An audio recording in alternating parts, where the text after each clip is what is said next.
tier 1 survival machines, this is not a laptop. This is a warning that your budget lost the fight before you even opened the website. This is what you buy when your last laptop didn't break, it retired, it filed paperwork, collected its things from the desk, and quietly walked out mid-semester during your submission deadline. No warning, no goodbye, just a black screen and a life lesson. Who buys a tier 1 laptop? Let me paint you a picture. It's 11:47 p.m. There's a deadline at midnight. The person buying this laptop has exactly $5.18 left in their account, a Google form that needs submitting, and an absolutely feral energy that says, I will make this work. This is them, this is their machine. The Acer Aspire 14 is the poster child of this tier because this laptop is actually doing something really impressive, which is existing at this price point and not being completely offensive about it. Here's what you're actually getting under the hood. An Intel Core i5 or AMD Ryzen 5 in the lower power variants, integrated graphics that share memory with your RAM. Like two cousins splitting a studio apartment, 8 GB of RAM, sometimes 16 GB if a product manager was feeling generous that day, and an SSD. Because thankfully we've collectively agreed as a society that HDDs in 2026 are a form of psychological torment and should be illegal. And the display is 1080p, nothing more, nothing less, no HDR, no OLED, no micro LED with quantum dot enhancement, just a 1080 IPS panel that shows you what's on screen, which is technically all a display is supposed to do. So what can you actually do with this thing? You can write documents, you can make presentations that look like presentations and not like a Behance portfolio. You can browse the web, watch YouTube at 1080p, stream Netflix, code in Python or JavaScript on lightweight projects, and run older games or indie titles that don't need a dedicated GPU to not look like a slideshow. What you cannot do, AAA gaming, videos editing with actual timelines that move at a normal speed, 3D rendering, or anything involving the phrase real-time ray tracing. This laptop will look at real-time ray tracing the way a person looks at a Michelin-starred menu, confused, slightly offended, and aware that this was never meant for them. But here's the truth. Tier 1 isn't powerful. It just runs on pure academic panic and last-minute adrenaline. Not because it's powerful, not because it's beautiful, but because the difference between no laptop and a working laptop is enormous. It's the difference between typing on your phone screen and typing on a keyboard. It's the difference between standing still and actually moving forward. Every person who got their first job, submitted their first project, learned to code, or built their first business on a budget machine, they didn't need more. They needed something. And this tier gives them something. Don't laugh at the Aspire because the Aspire earned its place.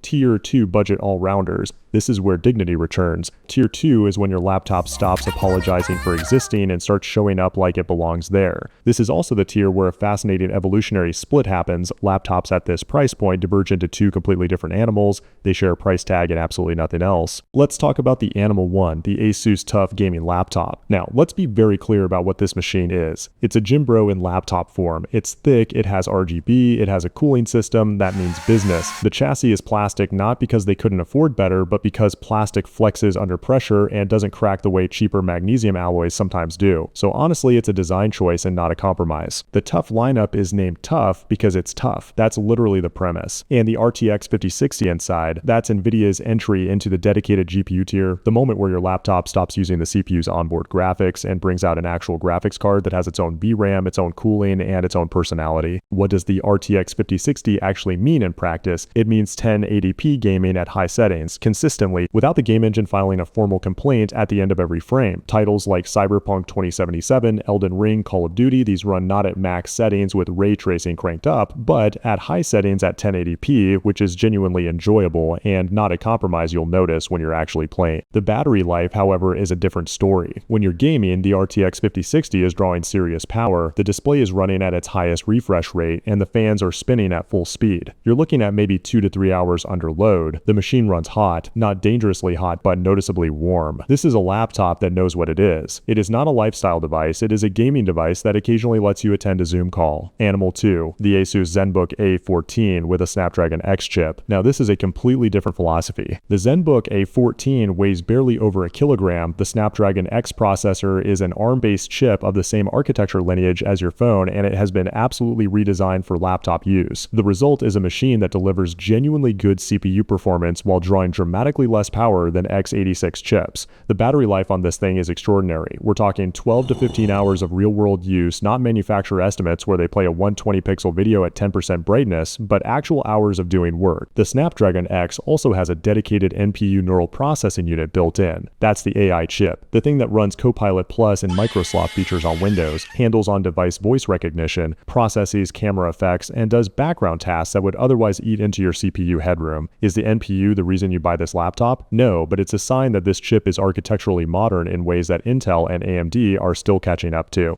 Tier 3, the Goldilocks zone. Not too cheap that it struggles, not expensive enough to require a justification paragraph to your bank account, just powerful enough that the hardware gets out of your way and lets you actually do things. This is the tier where you stop saying, it can run it. Just not like that. It runs it normally, without commentary. Thin and light, the MacBook Air M5. Apple's M5 chip is the reason this tier exists on the thin and light side. Let's talk about what M5 actually is, because Apple chip undersells it considerably. M5 is a system on a chip, meaning the CPU, GPU, neural engine, memory controller, and the RAM itself are all physically integrated onto one piece of silicon. There's no separate RAM stick, there's no PCIe lane connecting the CPU to the GPU. Everything talks to everything at bandwidth speeds that would make a traditional laptop architecture feel like it's communicating via postcard. The practical result, the MacBook Air M5 is fanless completely. There are no spinning fans anywhere in the chassis. The thermal design uses the aluminum body itself to passively dissipate heat, which means under a normal to moderately heavy workload, this laptop produces essentially zero noise. You could work in a recording studio with this machine open and not create a single audio artifact. This is unhinged behavior for a laptop in this price tier, and Apple is very calm about it. Battery life sits at 15 to 18 hours of genuine use. The display is Apple's liquid retina panel with excellent color accuracy and 500 nits of brightness, not OLED, so technically blacks aren't infinite, but it looks exceptional to any human eye that isn't doing color critical professional work. For everything else like writing, coding, video calls, editing, and browsing, this display is just wonderful. The MacBook Air M5 at this tier is the best laptop you can buy for most people. That's not a hot take anymore, that's just the conclusion most review sites have quietly arrived at. Mid-gaming, the Lenovo Legion 5i Gen 10 and the Asus TUF Gaming F16, both with an RTX 5070. Welcome to the other half of this tier where thin and light laptops go to feel insecure about themselves. The RTX 5070 is not just a step up from the 5060, it's the step up that makes you realize the 5060 while Lovely was holding back. More VRAM, higher shader counts, and DLSS 4. NVIDIA's AI upscaling and frame generation technology, which is essentially the GPU saying, I'll render this frame and then I'll imagine the next few frames using machine learning, and honestly they'll look great. In practice, games look smooth. Actually smooth. The Lenovo Legion 5i Gen 10 is the engineering nerd of this duo. Lenovo calls their cooling system Cold Front, which sounds like a supervillain origin story, but is actually a dual fan 4 heat pipe setup with liquid metal thermal compound between the CPU die and the heat spreader. Liquid metal conducts heat dramatically better than normal thermal paste. It also destroys a motherboard if it leaks during manufacturing, which is why most brands look at it, acknowledge it's technically superior, and then choose not to bother. Lenovo bothers. The result is a CPU that doesn't quietly give up and thermal throttle the moment you've been playing for 45 minutes, which is exactly when the final boss shows up. The Asus Gaming F16 is the same price range, same RTX 5070, different personality, where the Legion is the composed engineer. The Asus is the guy who shows up to the gym every single day regardless of how he feels and just does the work. No unnecessary flair. TUF line exists to make gaming accessible without making it fragile, and it does that job without drama. Both machines ship with high refresh rate displays, the kind where scrolling through a web page feels weirdly satisfying, where Spider-Man swinging across buildings looks like it's actually moving instead of choosing its next position, and where competitive shooters stop feeling like a reaction test and start feeling like a fair fight. The difference between a standard 60Hz display and what these panels offer is one of those things you don't understand until you've seen it, and then you can never unsee it. In real-world terms, you can run open-world games at high settings where the draw distance is actually drawn. NPCs have faces, and the lighting does what lighting is supposed to do. You can edit a short video project without the preview window lying to you about what the export will look like. You can stream while gaming without the stream looking like it was filmed through a window in the rain. And if you've made it this far into a video about laptop tiers and you're still watching, you're exactly the kind of person who should hit subscribe, because clearly you have taste, questionable priorities, and a deep need to justify your next purchase with research. We respect that. Tier 4 Premium Ultrabooks. This is where practicality ends and desire begins. You didn't need to be here. Tier 3 was fine. Tier 3 was great actually, but somewhere between midnight and a YouTube benchmark video and 3 browser tabs of spec comparisons, you convinced yourself this was necessary. It wasn't, you're here anyway. Premium thin and light, the MacBook Pro 14-inch M5 at Tier 3, the MacBook Air M5 was a machine that got out of your way. The MacBook Pro 14-inch M5 is the machine that gets out of your way and does it visibly faster while making you feel slightly bad about every laptop you've owned before this. The M5 Pro chip inside the MacBook Pro is not just an M5 with a higher clock speed, it's a fundamentally larger chip with more CPU cores, more GPU cores, more neural engine capacity, and critically a higher memory bandwidth over 270 GB per second versus the Air's 120 GB gigabyte per second. Memory bandwidth is how fast data moves between the memory and the processor, and if that number means nothing to you, here's the real-world translation. The Air handles your work, the Pro handles your work, laughs quietly, and asks if there's anything else. For video editors, the difference shows up the moment you drop a long timeline into DaVinci Resolve, and it actually plays back in real time instead of turning into a slideshow with ambitions. For developers running large builds, it's the difference between making a coffee and coming back still waiting. For 3D artists, it's render times that don't make you question your career. The display is the Liquid Retina XDR, a mini LED panel with ProMotion adaptive refresh from 1 Hz to 120 Hz,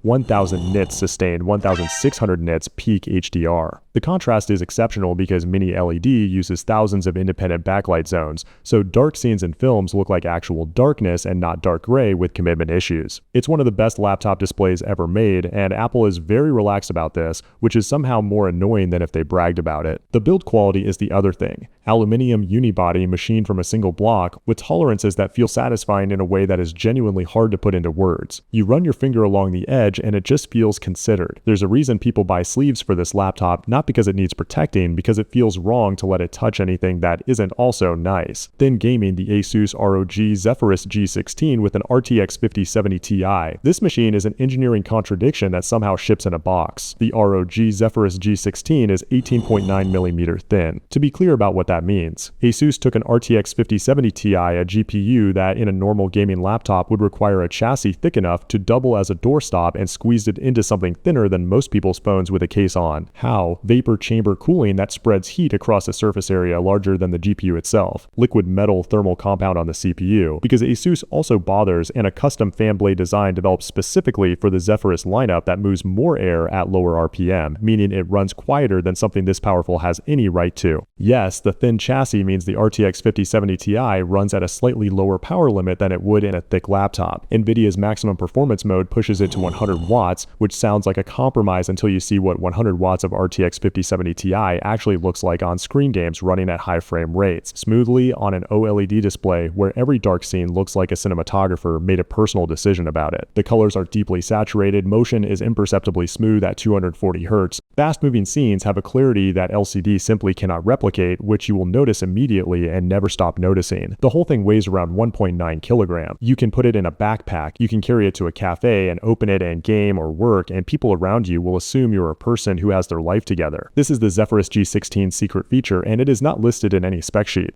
Tier 5 high-end range. We are now entering justification territory. Every purchase at this tier comes with a sentence you prepared. I work in video production, I need sustained performance for rendering. The color accuracy matters for my workflow. All of these might be completely true. At least one of them is partially a rationalization. Both can coexist. We don't judge here. Creator machine, the MacBook Pro 16-inch M5 Pro. The 16-inch MacBook Pro with M5 Pro is the laptop equivalent of a reliable senior colleague, calm under pressure, never dramatic, always delivers, it just continues. That's the best way to describe it. The 16-inch chassis provides a significantly larger thermal envelope than the 14-inch, which means the M5 Pro can run at full performance for extended periods without scaling back. Video editors working on DaVinci Resolve timelines with ProRes footage, developers running Docker containers and compilation jobs, data scientists training models locally, this machine doesn't slow down at hour 2. It runs at the beginning of a project and at the end of a project at the same speed. Battery life on the 16-inch M5 Pro is up to 22 hours on Apple's measurement. Real world, 14 to 18 hours depending on workload, you will stop thinking about the charger. This is an unusual experience for a laptop in this performance class. Gaming laptops at this tier might last 3 hours under load. The MacBook Pro 16-inch M5 Pro lasts a working day. Asus ROG Strix G16 with an RTX 5080. Now we are done pretending, done compromising, and done with thin laptops. The ROG Strix G16 is a thick laptop. I'm not embarrassed about this. The extra chassis depth exists purely to house more cooling infrastructure, more heat pipes, a larger vapor chamber, bigger fans that can spin at higher CFM, and a chassis that bends aggressively from every available surface, including the keyboard deck. This is a machine that was designed by asking how much performance can we extract from an RTX 5080 before physics objects, and then finding out The RTX 5080 is 2 full GPU tiers above the 5060. It's not incrementally better, it's categorically different. The VRAM alone is more than enough for 4K textures, ray tracing at medium to high settings, and AI workloads that would make lesser GPUs ask for a moment alone. Frame generation via DLSS 4 means 4K gaming at high settings is achievable, not theoretical, but actually smooth. The display on the Strix G16 is a QHD Plus panel at 240Hz. The keyboard has per key RGB with ASUS's Aura Sync, which will either delight you or mean nothing to you, and there is no in between. The fans are loud under full load. You will not care when your game looks like that, you'll use headphones instead. The ROG Strix G16 is the laptop for someone who wants a desktop gaming experience that technically fits in a bag. Technically, doing a lot of heavy lifting there, the bag needs to be specific and your back needs to be aware of what it signed up for, but it fits. 6 is the no compromise flagships. We have fully left logic behind. Please do not look for it. It is gone. It saw the price tag, quietly folded itself into a briefcase and left the building. At this tier, the laptops stop competing with each other on price and start competing on capability. The question is no longer, is this worth the money? The question is, what is the actual limit of what portable computing can do right now in 2026? Creator flagship, the MacBook Pro 16-inch M5 Max. The M5 Max is not M5 Pro with a higher clock speed. It is a different chip, literally twice the GPU cores, twice the memory bandwidth at 614GB per second, and up to 128GB of unified memory, 128GB of RAM and GPU memory as a single unified pool, available to every component simultaneously without bottlenecks. To put that into context, the highest end consumer desktop GPU has 24GB of dedicated VRAM. A lot of professional workstation GPUs top out at 48GB, but the MacBook Pro 16-inch M5 Max in a laptop can hold 128GB. This matters for AI workloads running large language models locally, processing large datasets, rendering complex 3D scenes with massive textures. These are workloads where running out of memory doesn't just slow you down, it crashes the job and makes you reconsider your life choices. With 128GB, you stop running out. The 614GB per second memory bandwidth is also significant for video work. 8K ProRes raw footage, color grading, multi-stream editing are tasks that demand not just storage and memory, but throughput. The speed at which data moves. The M5 Max delivers this at a level that previously required a $10,000 workstation tower and a dedicated GPU the size of a thick hardback book. The gaming flagship laptop, the Asus ROG Strix Scar 18 with an RTX 5090. Let's establish what an RTX 5090 in a laptop is. It is the highest performance discrete GPU available in portable form. The Blackwell architecture, 4th generation tensor cores for AI acceleration. The ROG Strix Scar 18 is configured around extracting maximum performance from this GPU. The chassis runs the 5090 at up to 175 watts. That's the MXM power draw, not a constrained laptop profile. The cooling system is substantial, multiple heat pipes, a large vapor chamber, dedicated liquid metal application from the factory, and a fan array that genuinely sounds like intent when the workload demands it. The display is a 240Hz OLED at QHD 2560 by 1600, which means you're playing 4K quality assets because the GPU can render them on a QHD Plus panel at 240 frames per second with OLED's infinite contrast. DLSS 4 frame generation pushes effective frame output beyond what the hardware renders natively, meaning smooth high frame rate gaming that looks extraordinary. The ROG Strix Scar 18 with an RTX 5090 is for one type of person, the person who wants the best gaming laptop that exists, no compromises, no bracket qualifiers, and no best for the price. The best, full stop. Tier 7 is the mobile workstations. This is not for you, not personally, not casually, not because you watched a video and got enthusiastic. This tier is not a product category, it's a procurement process. It involves multiple departments, budget approval chains, IT security audits, and someone in finance asking what ISV certified means and whether it justifies the line item. The answer is yes. They won't believe you. Get your manager involved.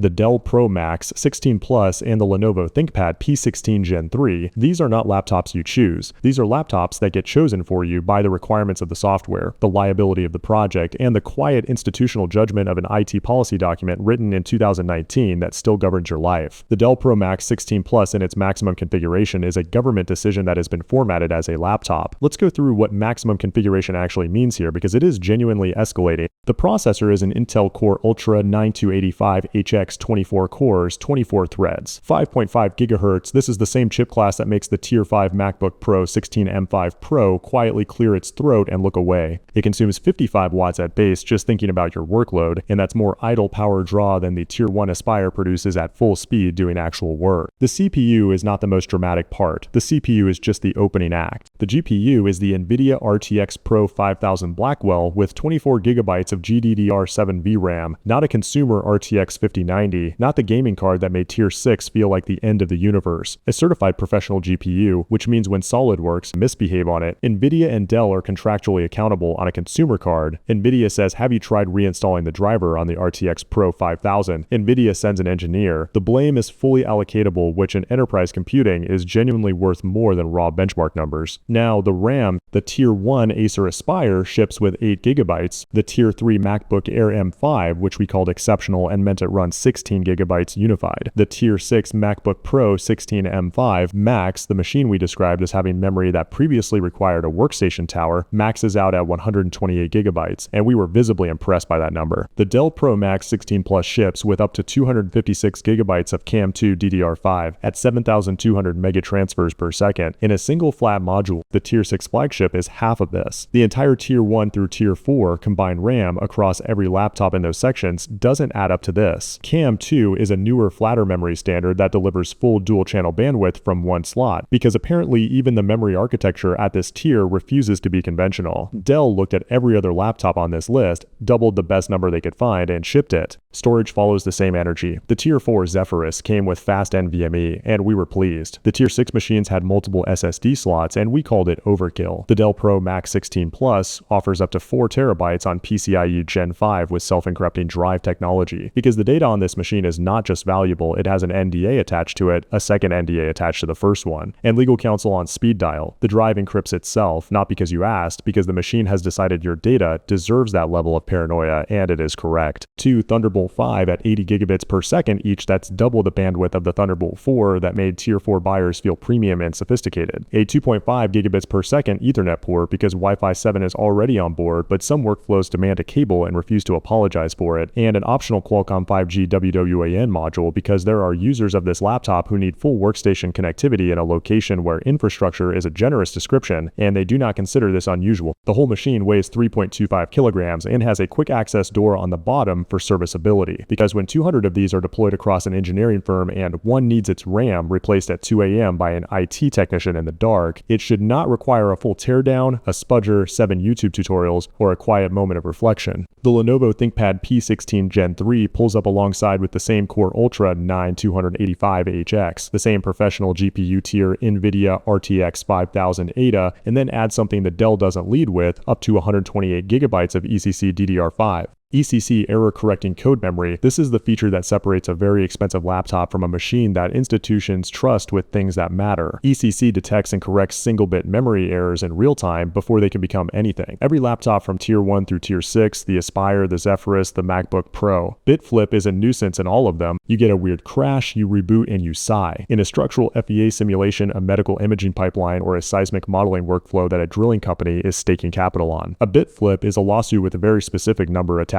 to it. The ThinkPad P16 Gen 3 charges you to not have that lawsuit framed that way. It's actually a bargain. The display is 18 inches of QHD plus at 100% DCI-P3. Every other great display on this list, the Zephyrus, the MacBook XDR, the StrixScars 240Hz panel exists to make content look beautiful. This display exists to make content look correct. Those are different goals. Beautiful is flattering, correct is accountable. When you're rendering a stress simulation or color grading footage for a broadcast pipeline, the display cannot have an opinion. 100% DCI-P3 means what's on screen is what's in the file, not approximately, not close enough for most people. Exactly. Storage is configured in RAID 2 drives working together so that if one fails, the machine notices, compensates, and continues rather than stopping and asking you to reconsider your backup strategy at the worst possible moment. The ThinkPad P16 ships with Lenovo Premier Support direct line access to engineers who own your case end to end, not a support queue where you spend 40 minutes explaining what a GPU is to someone who is also reading about it for the first time. None of this appears in a consumer review. None of it trends on a benchmark chart. All of it matters when someone's simulation has a regular regulatory deadline. Now, what if the laptop was designed from the beginning to be taken apart, upgraded, repaired, and rebuilt indefinitely? What if you bought a laptop once and then just kept it? Well, that's Framework for you. Framework is the Lego of laptops, except instead of stepping on it at 3 a.m. and questioning every decision you've ever made, you're snapping in a new GPU module because the old one is 2 years old and you feel like it. Want faster storage? Slide in a new M.2. Need more RAM? Open 4 screws, swap the stick, close it back up. Want a USB-A port on the left side and an HDMI on the right? Done. Want to flip them? Also done. The ports are magnetic expansion cards that slot in and out in seconds, meaning your laptop's port selection is a daily decision and not a 5-year commitment you made at the checkout page and immediately regretted. The Framework Laptop 16 in its maximum configuration is a different conversation entirely. Ryzen AI 9 up to 64 gigabytes of DDR5 dual M.2 slots with up to 4 terabytes of storage and an upgradable AMD Radeon GPU module that puts it firmly in Tier 4 and knocking on Tier 5's door. This machine does not ask you to choose between power and longevity, it simply offers both and then hands you the screwdriver. This is different from all the tiers we have discussed so far because it surpasses each one of them by a mile.